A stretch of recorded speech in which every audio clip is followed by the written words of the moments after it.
C'est la cuisine. Un super poêle, il est trop beau. Ça c'est une boîte à charbon. Appartementaux.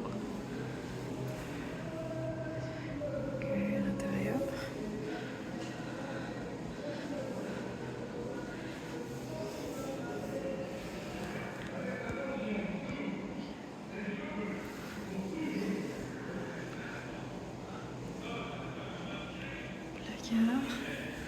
Ça c'est la cuisine. Puis le placard. Et moi, ça maman elle donnerait tout pour ça.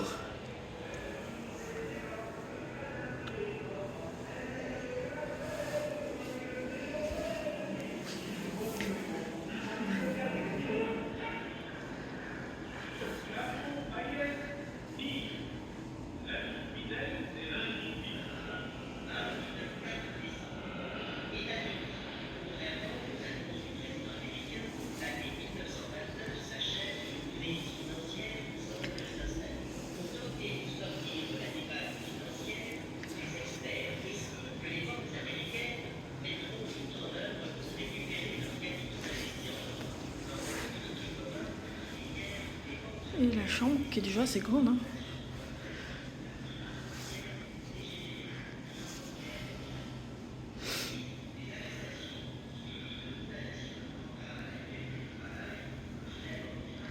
La grande dresse.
Même une harmonie.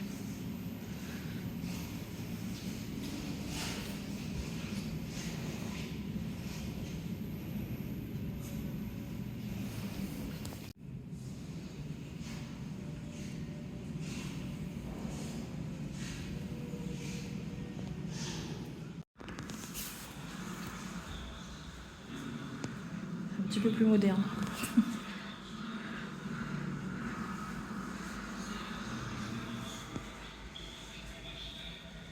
Petit loin pour se laver. Et quand je vous dis que c'est un petit peu plus moderne, il y a une télévision. Toujours le lit. Ça pour maintenant, de nos jours, ce serait pour une personne. À l'époque, c'était pour deux. Pour un mari et sa femme. Normalement. Petit poêle. La télé.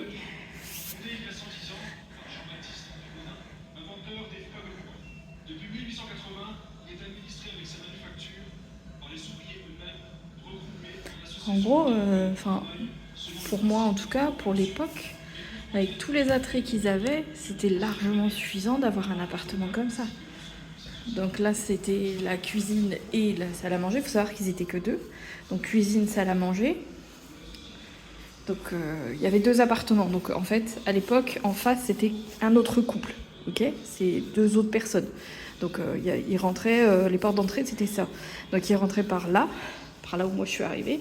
Et ici, il y avait l'appartement. Donc quand on rentrait, on devait arriver donc directement dans la cuisine. Ce qui est normal. Donc cuisine, donc la gazinière, qui n'est pas une Godin, qui est une AOR. Le petit lavabo, etc. Avec toujours une fenêtre sur la cour intérieure. Ça change pas, c'est toujours dans tous les appartements.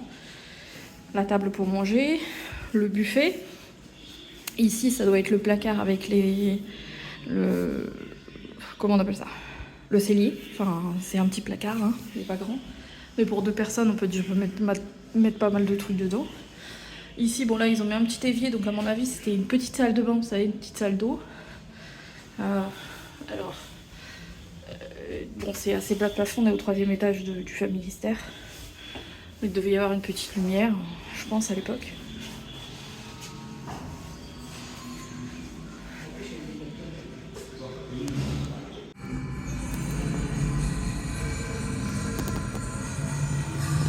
C'est quand même vachement grand et vachement beau. Alors je sais pas si vous allez m'entendre correctement parce que je vais pas parler très fort parce qu'il y a des gens autour de moi. Mais c'est quand même vachement intéressant. Franchement, je vous conseille vraiment de venir. Là j'ai filmé un petit peu et je suis encore donc dans le bâtiment principal. Donc il y a l'autre bâtiment à visiter. Mais franchement je vous conseille de venir. Si vous êtes pas loin, bah venez quoi.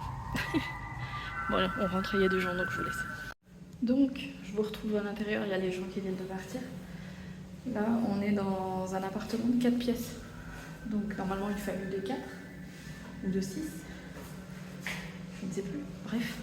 Parce que normalement on est censé être 2 par pièce. Donc 4 pièces ça fait 8 personnes même. Donc la cuisine. C'était toujours sur le même modèle de toute façon. Au moins comme ça, il n'y avait pas de jaloux. Le petit placard. Voilà, donc la cuisine. La table à manger, le cellier, le poêle. Bon, je peux jamais vraiment vous filmer des appartements en entier parce qu'il y a des gens. Franchement, je pensais pas qu'il y aurait autant de monde pour la visite. Donc voilà. Bon, je redescends au premier étage et je vous retrouve après. Bon, je profite qu'il y ait presque personne, voire qu'il y ait personne, pour vous renouveler mon truc. Alors là, je suis encore en train de me balader. Bon, c'est des trucs qui sont un peu moins intéressants pour moi parce que, en gros, c'est la construction du truc. Voilà, l'architecture, c'est pas mon truc, mais c'est vachement intéressant sur toutes les facettes. Donc franchement, je vous conseille.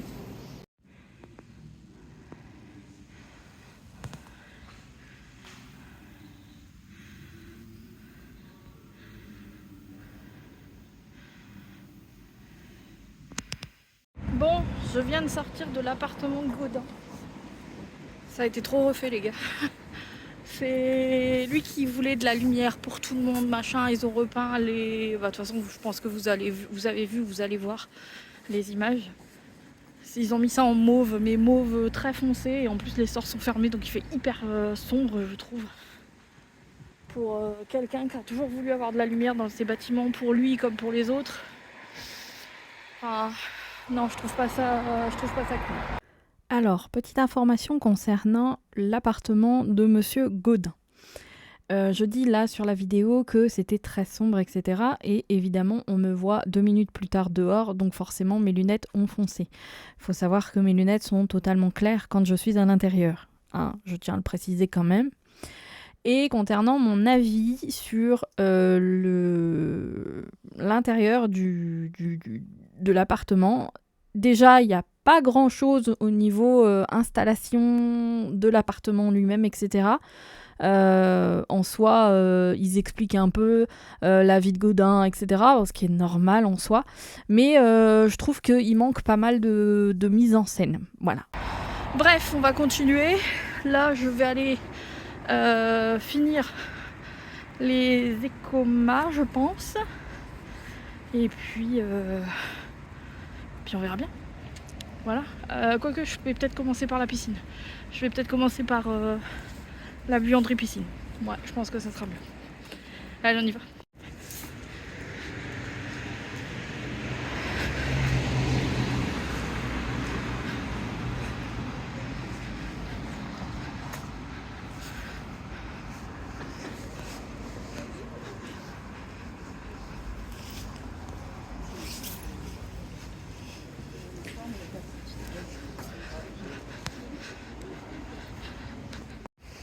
Bon, on arrive.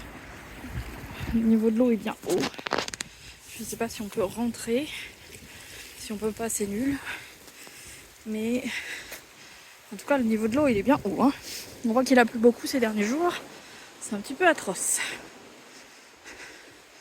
Donc on va aller visiter ça. Si c'est fermé, je suis dégoûtée, mais bon. On remontera, puis on verra bien. Parce qu'en gros... Oh non, je pense qu'on peut y aller. Bon, bah allez, on y va.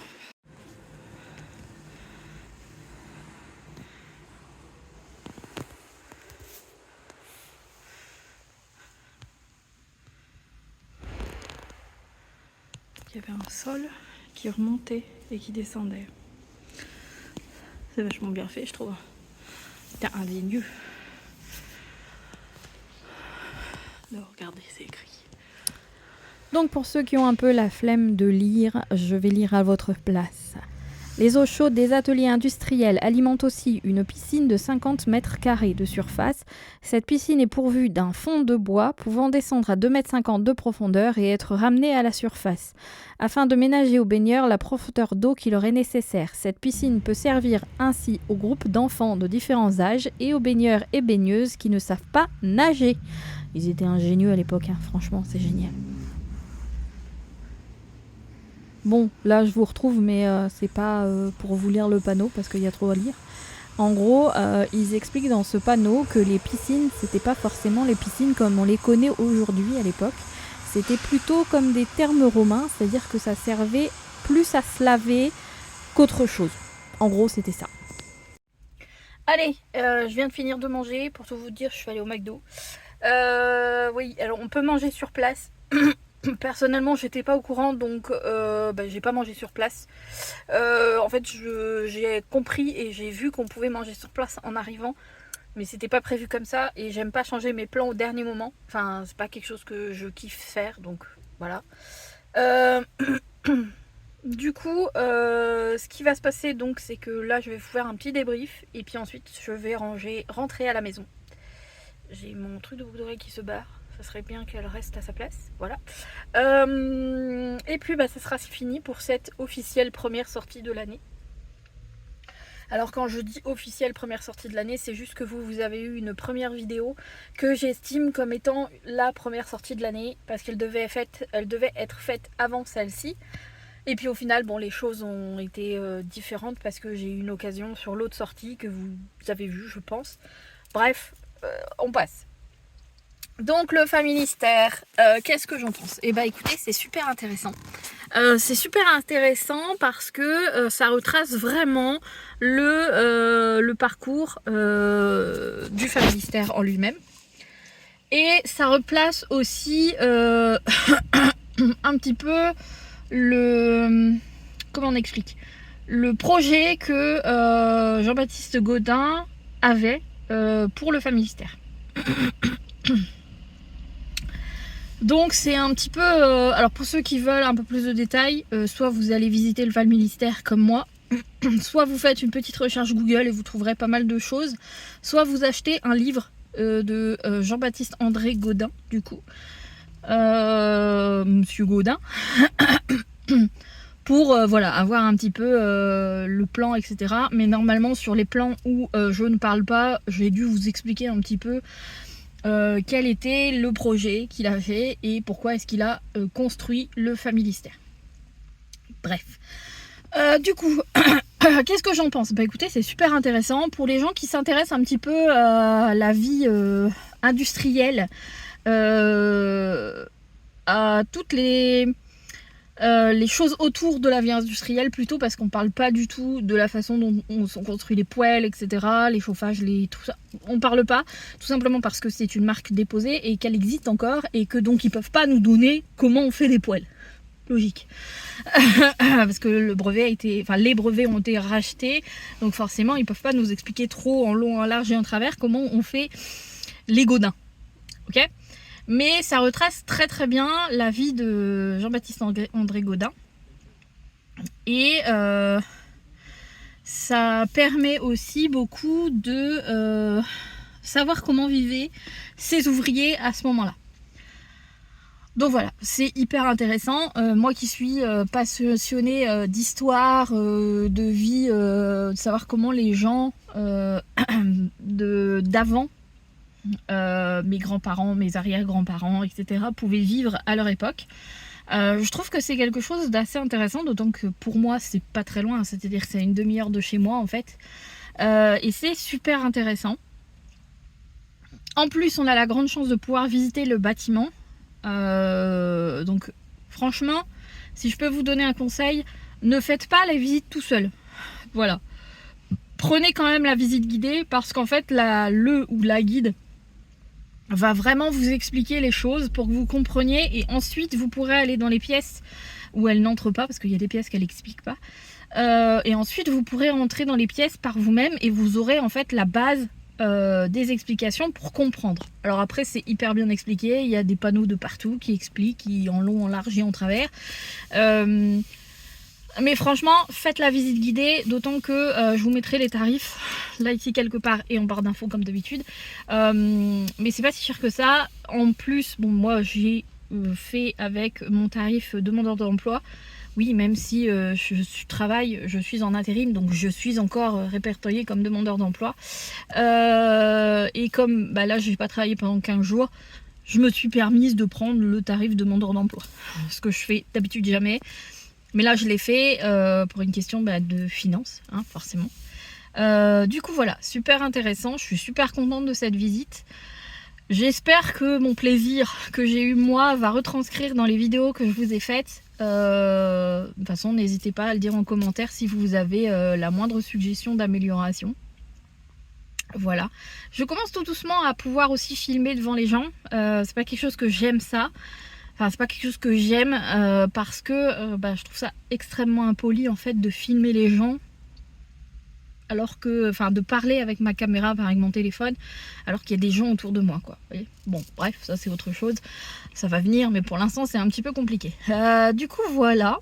Écoutez, c'est tout pour moi pour aujourd'hui. J'espère que cette visite vous aura plu. Moi, je vais rentrer à la maison là. En plus, j'ai envie de pipi pour tout vous dire. Donc, je vais rentrer à la maison tranquillement.